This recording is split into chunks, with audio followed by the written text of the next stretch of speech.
We have a total cocktail for keeping people sick. A huge industry depends on you being kept alive, but not too well. They're not given the right to have this treatment. Governments only exist to protect the people. I think it is the duty of every citizen to speak up. Aspartame is a deadly neurotoxin. Mercury, which is the most toxic substance known to man, after arsenic and lead. How do root canals affect our health? So soy's got a very good image, but the evidence supporting it is inadequate. Products that the additives are added to have increased these days. You do not need gluten in your diet. You ask me what's bad about fluoride, I'd say what's good about fluoride. Fluoridation medicates you against your consent.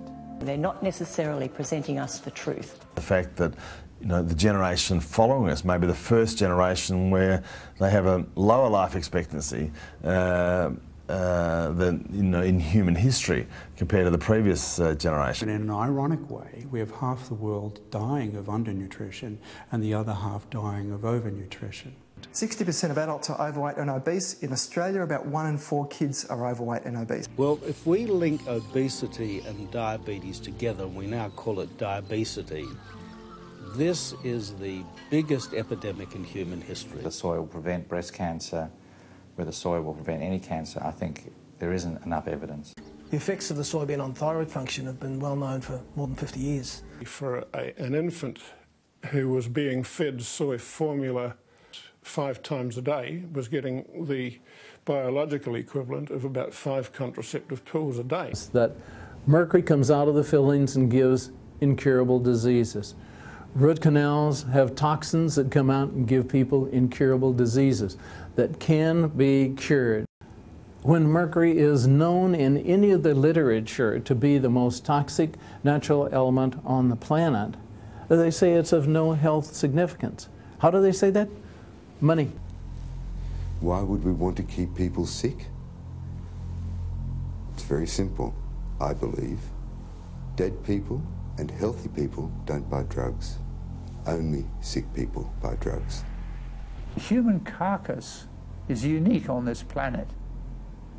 It's the only one that has a commercial value only when it's diseased, has no value when it's healthy. You might think that's cynical, but it's a fact. There's far too much money to be made in junk food at the moment. But we think legislation, particularly things like restricting junk food advertising to children. That if you get a bad start in life, that's going to put you on a trajectory for the rest of your life that's going to be hard to get off. Children have rights not to be exposed to inappropriate advertising, and they are. And this is something that should stop. Good quality nutritious food is expensive because it's very cheap to produce high calorie, high sugar, high fat food. If you look at it strictly, it's cheaper to be obese. The Tim Tam biscuit's interesting that in a chocolate biscuit you have to add 5 colours. For some people, even small doses of additives can cause problems. Those who put their children onto a diet that removes these additives, also finding an improvement in their overall well-being themselves. These additives are in foods that children and adults eat every day. The fact that they are permitted in our food supply is one of the great scandals of the 20th century. Aspartame is incredibly addictive. So if we've got people drinking lots of diet drinks, plus they're having diet yogurts, plus they're having diet this, that and the other, they could potentially be having a very large intake of some of these artificial sweeteners. And to be honest, the research isn't there to back up the safety in the long term. 76 to 86% of all complaints to the TGA and the FDA are about aspartame. All sorts of things that gluten is used for now that it used not to be. So our gluten intake is huge compared to 100 years ago. There are more and more people getting sick from eating gluten. The commercial markets are fueling the obesity epidemic. The requirements of a supermarket, for instance, which are how do we get the product to them as cheaply as possible. And so we end up damaging the integrity of the food. What our parents had, what the parents before them had, is the way to go. Unprocessed, good quality food. Why are we not given the freedom to do what we want to do as long as we're given an intelligent choice? This is the sort of thing we're working against, and it's called money It is called politics, it is not called health. And when the laws go beyond that and actually start to work to the detriment of the consumer, they have to be questioned. TGA raided Pan Pharmaceuticals and permanently closed it. This is an agency that has enormous powers and can apply them seemingly at will. I found one thing about the truth. You speak the truth and it puts you in the crosshairs.